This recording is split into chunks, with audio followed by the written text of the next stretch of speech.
Hello, high, নমস্কার। সবাই কেমন আছো? তো গতকালকে গিয়েছিলাম সেলাই মেশিন কিনতে।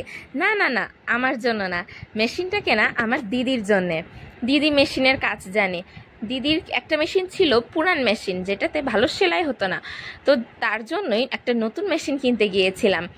যাওয়ার সময় বা মেশিন কেনার সময় ভিডিও করা হয়নি, কারণ অনেক জায়গায় ঘুরে ঘুরে মেশিন কিনেছি, তো ওইভাবে ভিডিও করার সুযোগ পাইনি।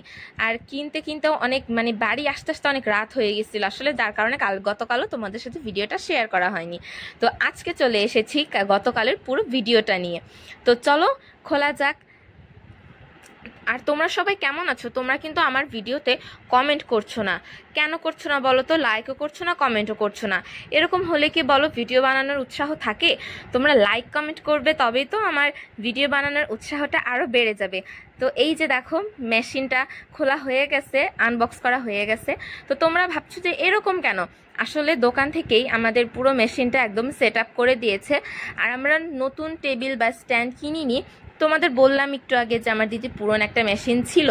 তো আর আমাদের এই টেবিল আর স্ট্যান্ডটা অনেক ভালো আছে। আর এখন আমাদের যে স্ট্যান্ডটা আছে, এই স্ট্যান্ডটা এখনকার স্ট্যান্ড থেকে অনেক ভালো।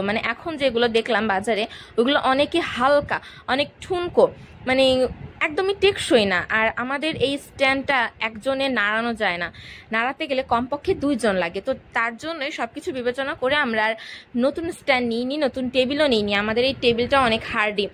এখন দেখো দিদি নতুন মেশিনে বসে পড়েছে, সুইতে সুতা ভরছে, আর তারপরেই সেলাই শুরু হয়ে যাবে।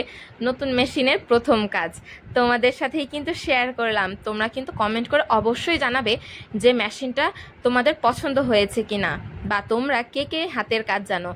আমি একদম জানি না তা বললেও কিন্তু ভুল হবে, আবার ঠিকও না।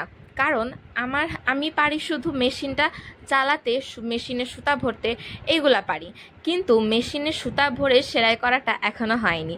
এবার নতুন মেশিন চলে এসেছে, এবার আমিও শিখবো আর তোমাদের সাথে